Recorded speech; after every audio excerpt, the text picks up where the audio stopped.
content and a community dedicated to help you advance both professionally and personally.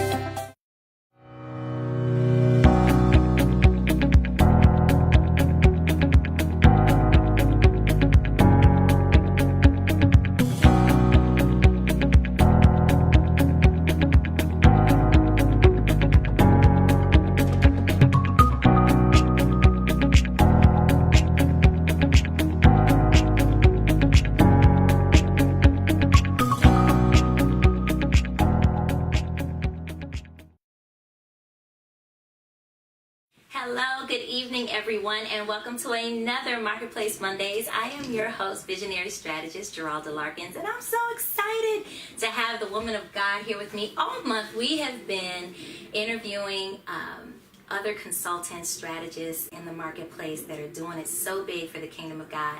And I'm just so grateful to have this woman of God here in the incubator with us.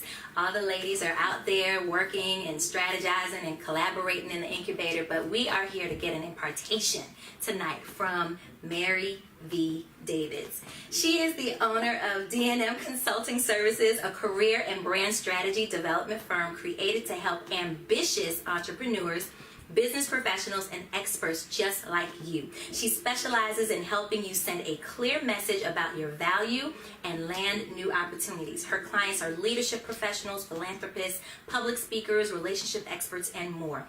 Mary holds a bachelor's degree in business management and a master's degree in HR management from Nova Southeastern University. Whoop whoop to our strategic partner.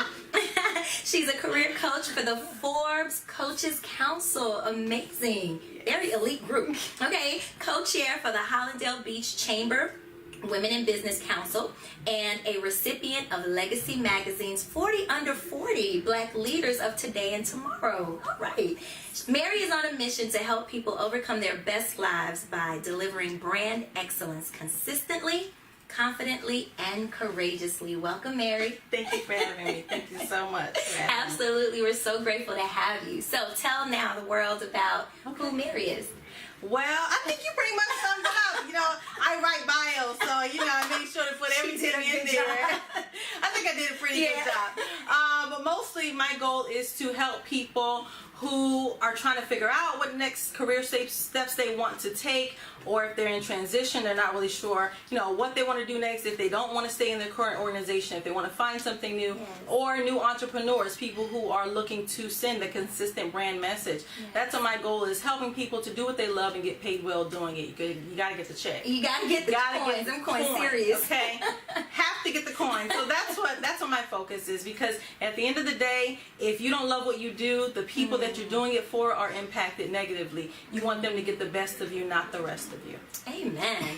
Well, you have D&M Consulting, and you also have the Mary V. Davids brand. So tell us about both of those and the difference between the two. So D&M Consulting Services, LLC, is the company in which we provide training and development for organizations who are looking to decrease their turnover, or if they need help in orientation. We do training as well. We do employee engagement and motivation training for organizations, because again, my focus is making sure that employees who working for organizations, if they're not really invested in doing the work, that you won't get the best of them. You'll get, whatever it takes for them to get that paycheck, and you want them to provide that innovative thoughts. You want them to be team players. You want them to take accountability for their work. So that's what D&M Consulting Services, LLC, we provide to organizations. We also do resume writing and LinkedIn profile building, short bios, things like that. And we also do speech writing for speakers who want to get their message out. We help speakers give the right message, reach the right audience. We do that as well under the D&M Consulting Services LLC brand. Now under the Mary Davids is when I do speaking engagements, much like what I'm doing now. And you see her on Instagram. Mary V. Davids is a clear brand, honey. It's like she looks like she's the person you want on your team. Okay? Yeah. So tell me about that. Excellent. It is. it's really done and all the things you need to do. You need to be excellent in all things, because it is a representation of your brand. So what I do one-on-one with my clients is we do one-on-one career and leadership development coaching, where I help them to figure out, what their next steps are. We create a roadmap for success for their career. We help them to develop, articulate the right message in the right way to the right audience, and feel confident in delivering their brand to whoever their network is. Yes. I help my clients to create a pathway for success, and not only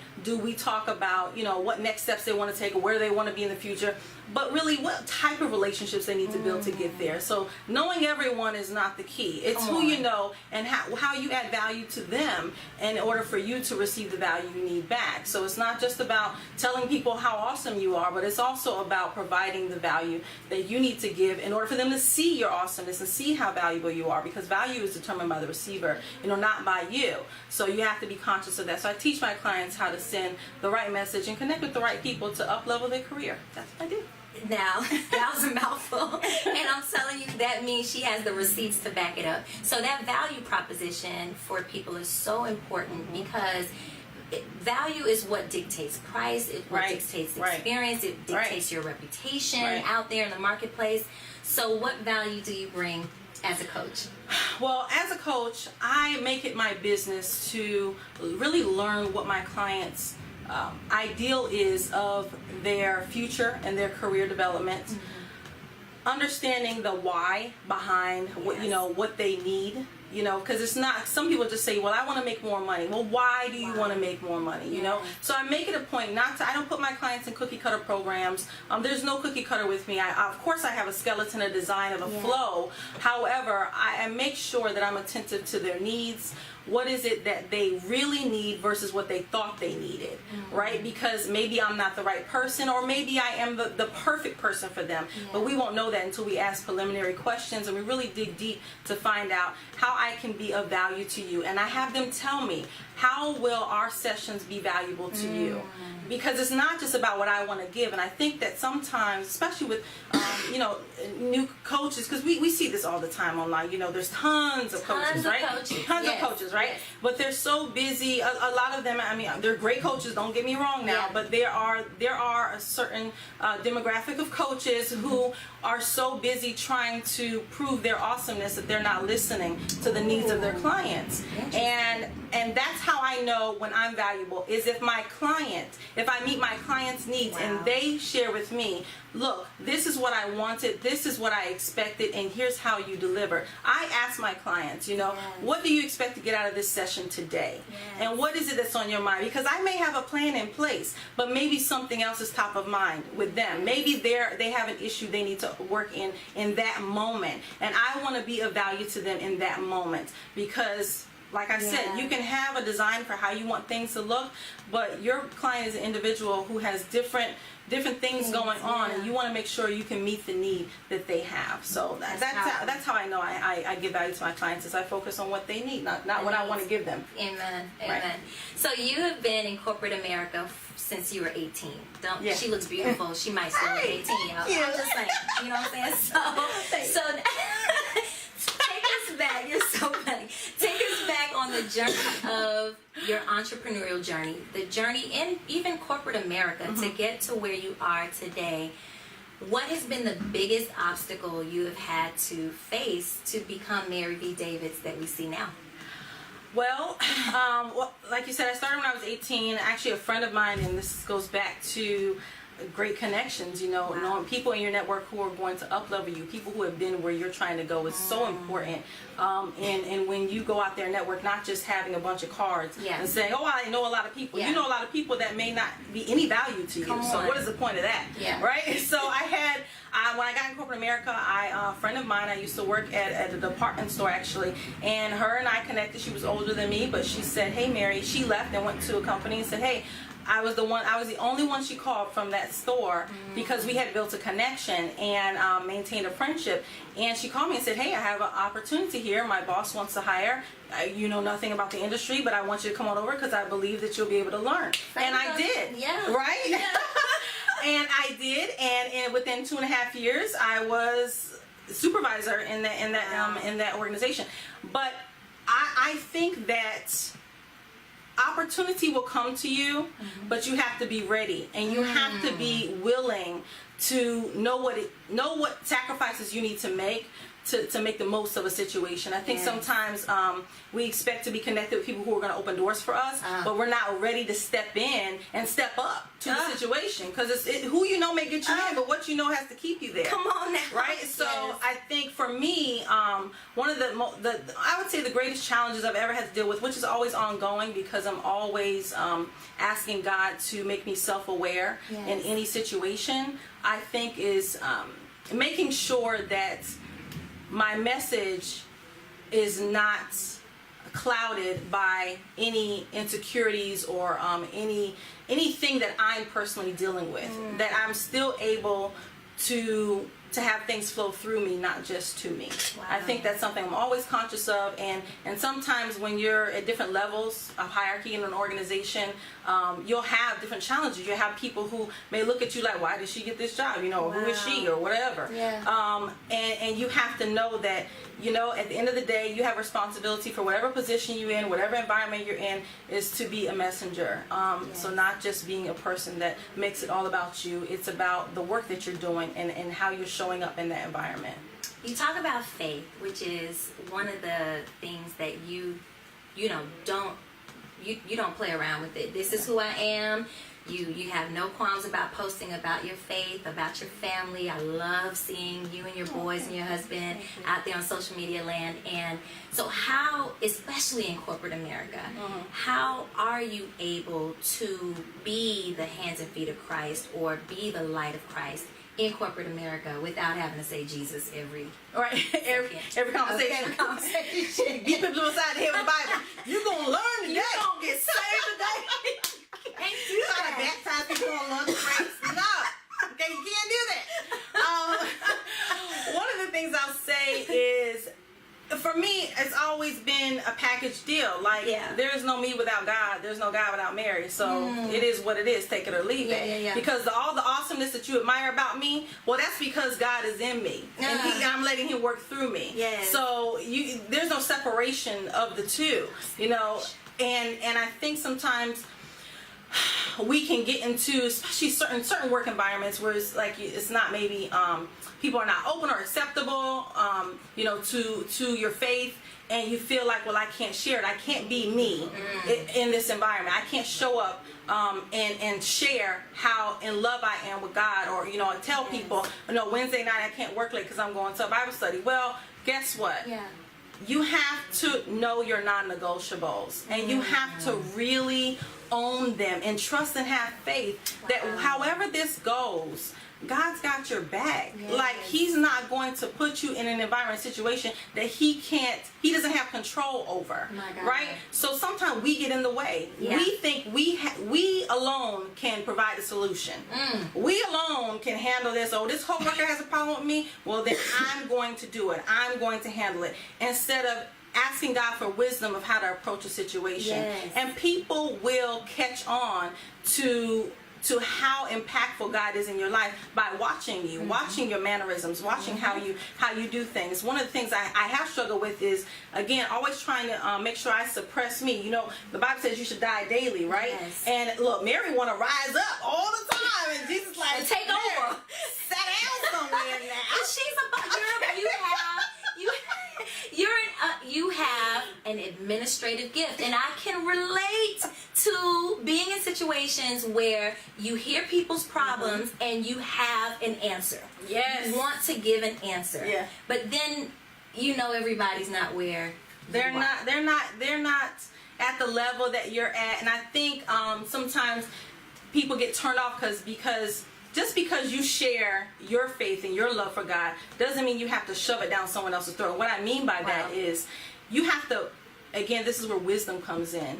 You have to listen to and be watchful of what the environment is capable of receiving at that moment. Yeah. You know, how open that person is receiving. My rule in business is there has to be an offer and acceptance. I can offer something, right, but I have to be aware if you're willing to receive it or not, if you're willing to accept it or not. Wow. So you can share what your viewpoint is, or how your faith journey is, but you don't have to impose it on people, because the truth is, if they're not ready to receive it, it's falling on deaf ears anyway, right? And when they're ready, I mean, you're all in, but you have to be consistent in the way that you walk through your corporate ladder, how you climb it. Be consistent with how you deal with people. Let God shine through those things, those areas, those opportunities. Use opportunities of conflict to let God shine through. And if you are not conscious of that and you want to make it about you, because I think sometimes people get caught up in them. Yeah. You know, they're just overwhelmed with the concept of saying, well, you know, I have to be a disciple every day of my life. You can be a disciple without saying a word. Without saying a word. Just listening. Just doing. Showing up. Okay. Right? Making sure that God, again, shines through you when you're in areas of conflict, when you have opportunities to extend a helping hand. You don't have to say much, but people are watchful of your behavior, your mannerisms, how you approach situations. And that's what I mean. Meaning you don't have to specifically say, come to Bible study with me, or here's where this says it in the word. Joy of the Lord is my strength. Good morning. Well, God bless you all the way. Hallelujah. And you praise dancing in the lunchroom. You don't have to do that. But did you say praise? People will get. You can't just be dropping the Mary-isms, because that's what she calls them.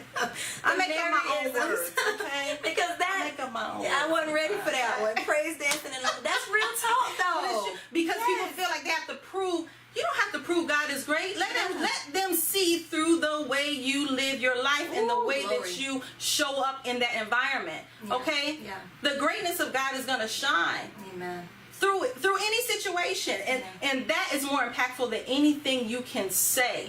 Again, wait for people to be open to receiving. Otherwise, they're not getting the message. They're just going to be aggravated with you trying to shove something down their throat that they're not open to receiving. I want to go back to something that we had talked about, because I think we shared that in common about our administrative, solution-minded approach to issues, okay? And dealing with people in that respect, and having to constantly die to self, so that knowing that God is working through everybody, and everybody may not have the same perception of that situation as we do. How do you deal with that in your own day-to-day, dealing with people, your clients, even just in ministry or in business? It's a constant pulling for me, because I'm very resilient minded. You know, I have had to be resilient a lot in my life, and so have other people. You know, you've had your journeys that you've had to overcome. Sure. And one of the things that I have to always go back and check myself on is how empathetic I am or not in a situation, because I am super resilient, I am solution minded. I just expect people to just pick right back up like I would, right? And this is a lesson my husband taught me. He says, shout out Mr. Davis. Yes, my boo.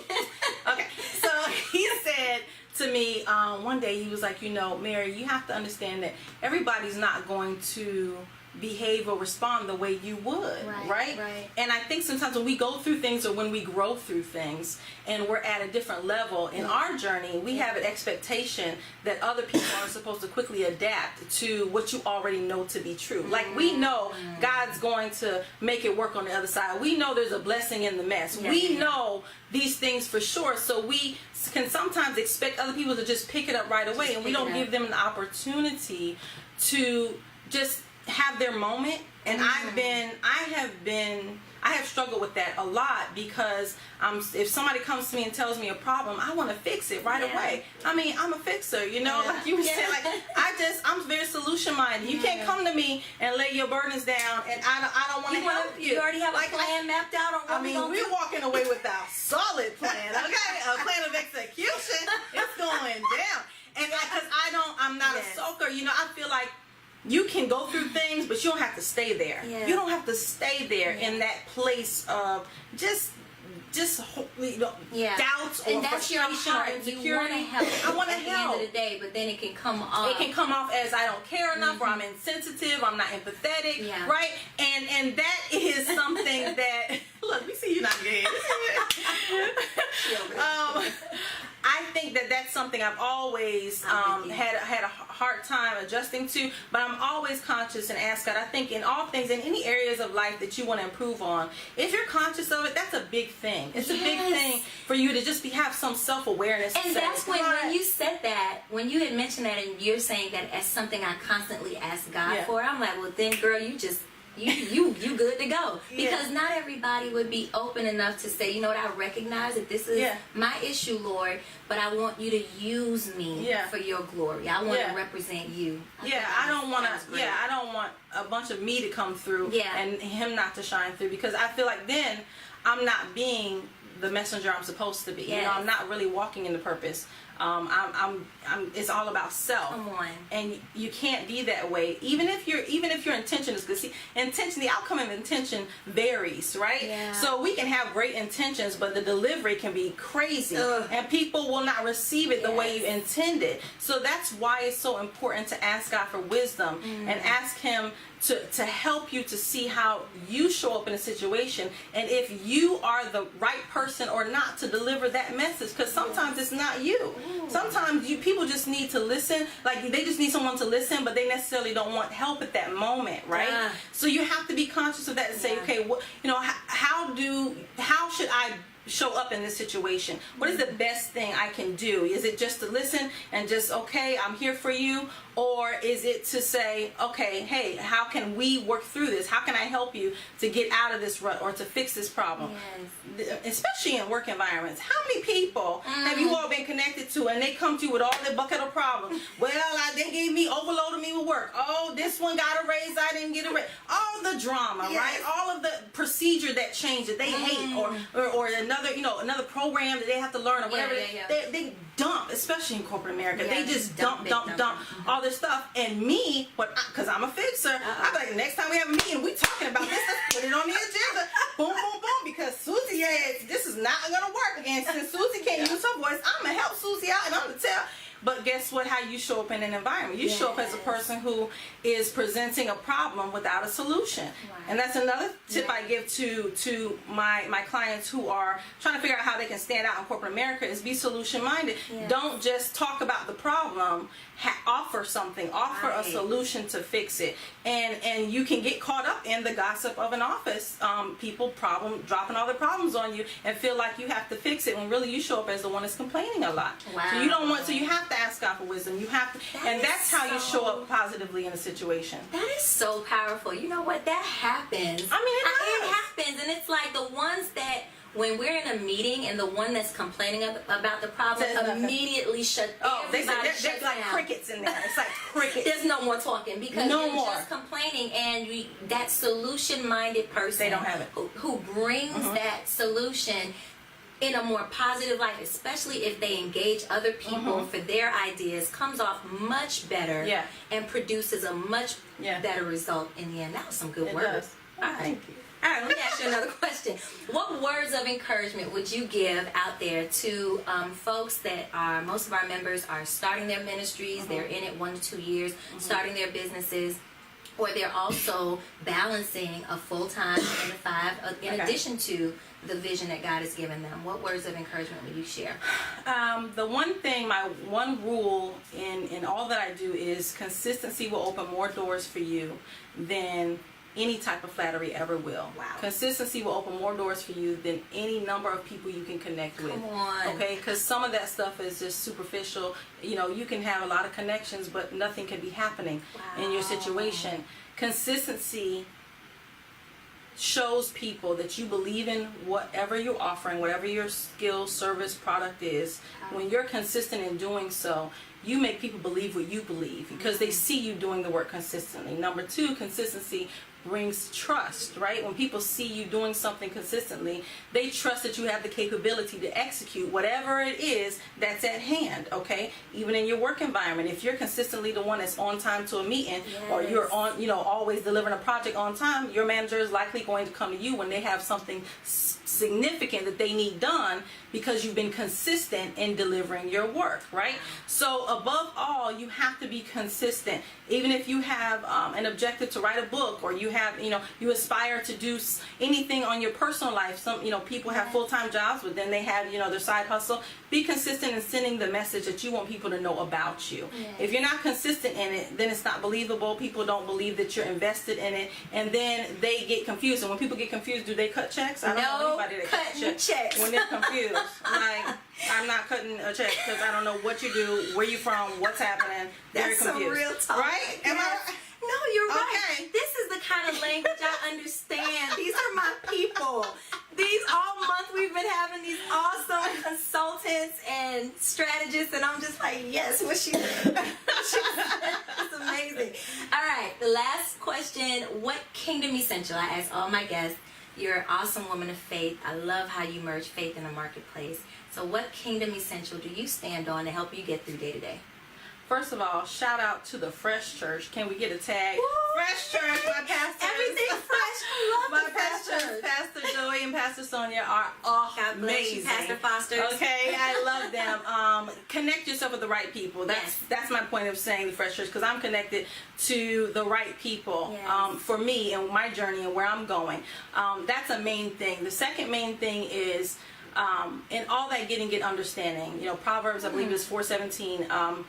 That's the scripture that I follow, because if you don't understand something, how can you move forward? How can you learn from it? How can you make a process better? How can you, see how God's going to bless a situation if you don't get understanding? Yes. Ignorance is not your best friend when it comes to you growing in your faith and in your career journey. You have to understand a situation to be able to change it. Amen. You can't go into an environment and show up and say, well, I have the solution, when you don't understand the situation, right? And it makes you look foolish when you go and try to change something that you're not understanding of why it is what it is. One of the main great things about good leaders, and you'll see this if you are in corporate America, is leaders, if you ever in a meeting, they'll always ask why. I found myself doing that. I ask why a process is what it is, so I can get understanding about a process. If I don't agree with it, I don't say, well, we need to change it, we need to fix this or change it this way. I'll ask, why is it in place? How did it come to be, and how can we make it better?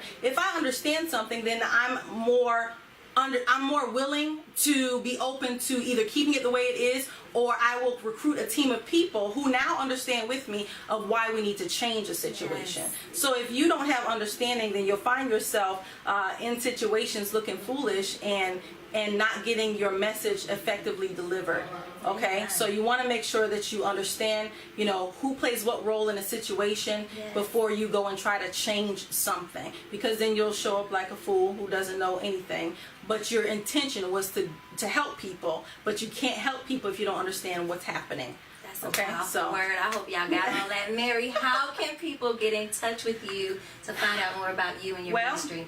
The best place to go is to my website, marydavids.com. That's Davids. So it's not Davis, it's David with an S at the end. So marydavids.com, you can get all the information you need to get about me, and you can also set up a free 15-minute consultation with me on my site if you just have a couple questions or you have some information that you want to share with me, you can do that, and that feature has an upload feature for your resume or any information you want to provide to me at that time. But on social media platforms like on Facebook or Instagram or Twitter, you can find me anywhere and everywhere at MV Davids. At MV Davids is my handle for Instagram, Twitter, and what is it? Everywhere. MV Davids. Snapchat. Yes. Snapchat too? I be snapping. Y'all